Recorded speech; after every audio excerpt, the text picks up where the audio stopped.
Company सचिव के कर्तव्य।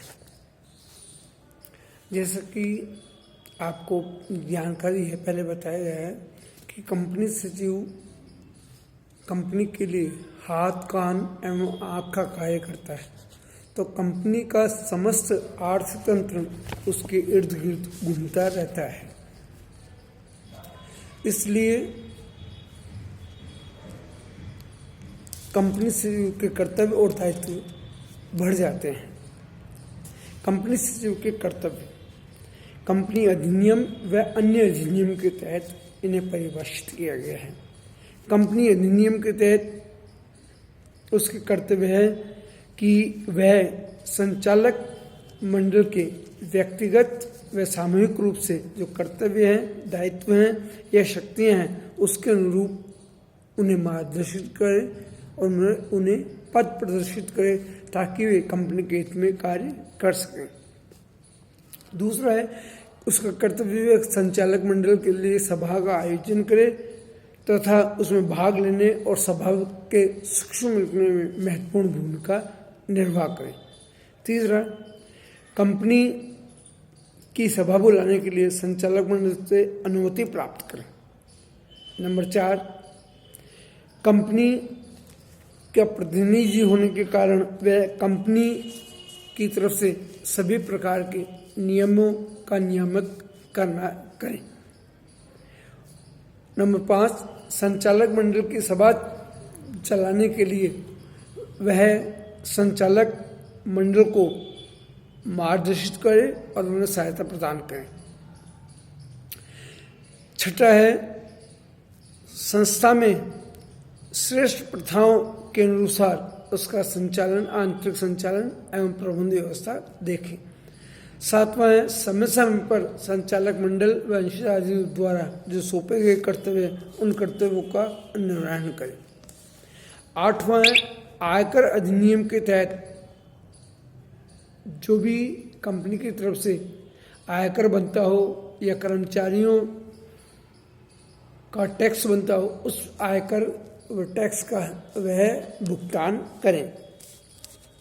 नेक्स्ट, भारतीय स्टाम्प अधिनियम के तहत जो भी प्रतिभूतियां, ऋण पत्र व अन्य प्रमाण पत्र जारी किए जाते हैं उन पर वह आवश्यक स्टाम्प ड्यूटी लगाए ताकि सभी वर्गों को समान रूप से स्टाम्प ड्यूटी दी जा सके।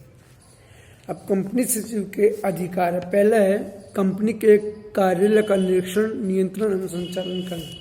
कंपनी सचिव का ये अधिकार है कि वह जब चाहे कंपनी का निरीक्षण कर सकता है, संचालन में सहयोग कर सकता है और आवश्यकता पड़ने पर उन पर कर्मचारियों पर नियंत्रण भी स्थापित कर सकता है। नंबर 2, प्रपत्रों एवं कार्यवाहियों पर हस्ताक्षर करने का अधिकार। कंपनी की तरफ से जो भी प्रपत्र जारी किए जाते हैं या संचालक मंडल द्वारा जो दिए जाते हैं उन पर हस्ताक्षर करने का अधिकार भी सचिव को प्राप्त होता है। नंबर 3, कंपनी की तरफ से अनुबंध करने का अधिकार। कंपनी विधान द्वारा निर्मित कृत्य व्यक्ति होती है, इसलिए सचिव को यह अधिकार है कि वे कंपनी की तरफ से जो भी अनुबंध करे या जो भी कार्यवाही करे उस पर वो हस्ताक्षर भी करते हैं।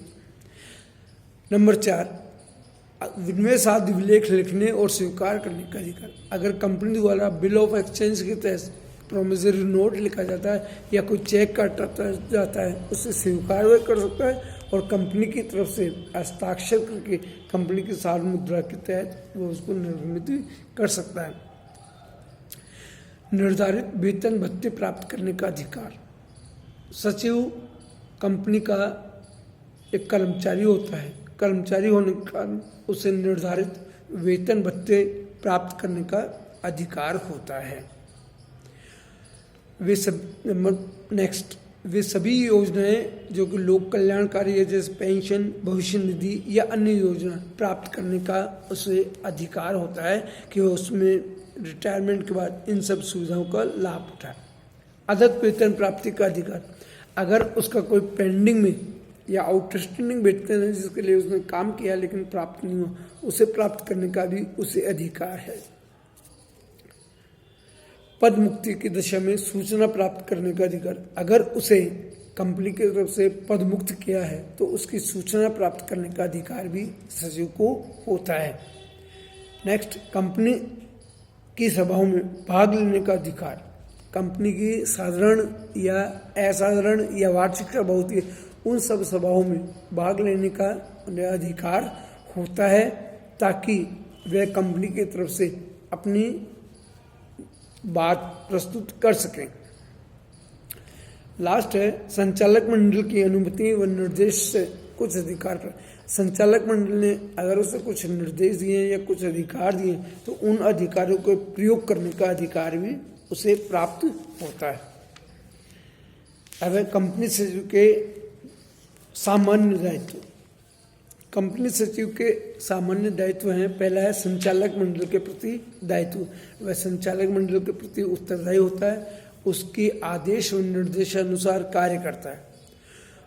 नंबर 2, पूर्णकालिक प्रबंधकीय अधिकारियों के प्रति दायित्व। नंबर 3, ऋणदाताओं के प्रति दायित्व। नंबर 4, कर्मचारियों के प्रति दायित्व।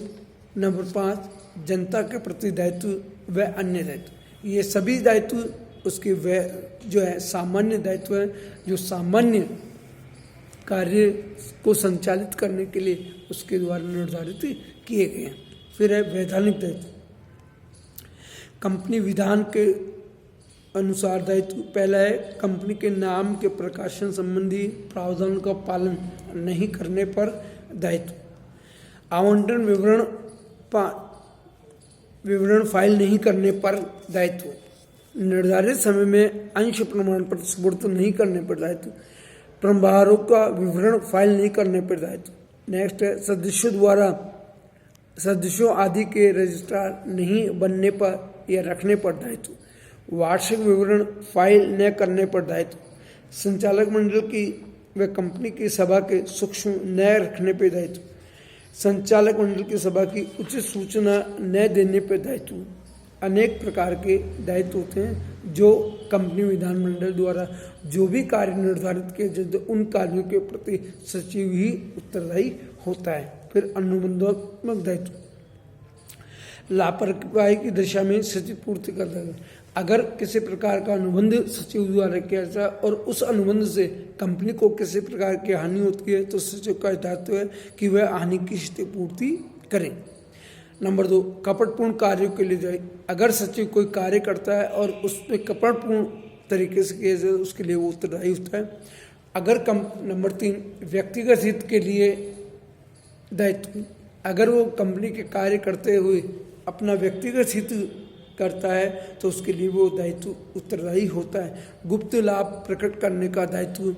अगर वो कंपनी के क्रियाकलापों से किसी प्रकार का गुप्त लाभ कमाता है तो उसके प्रति भी वो उत्तरदायी होता है।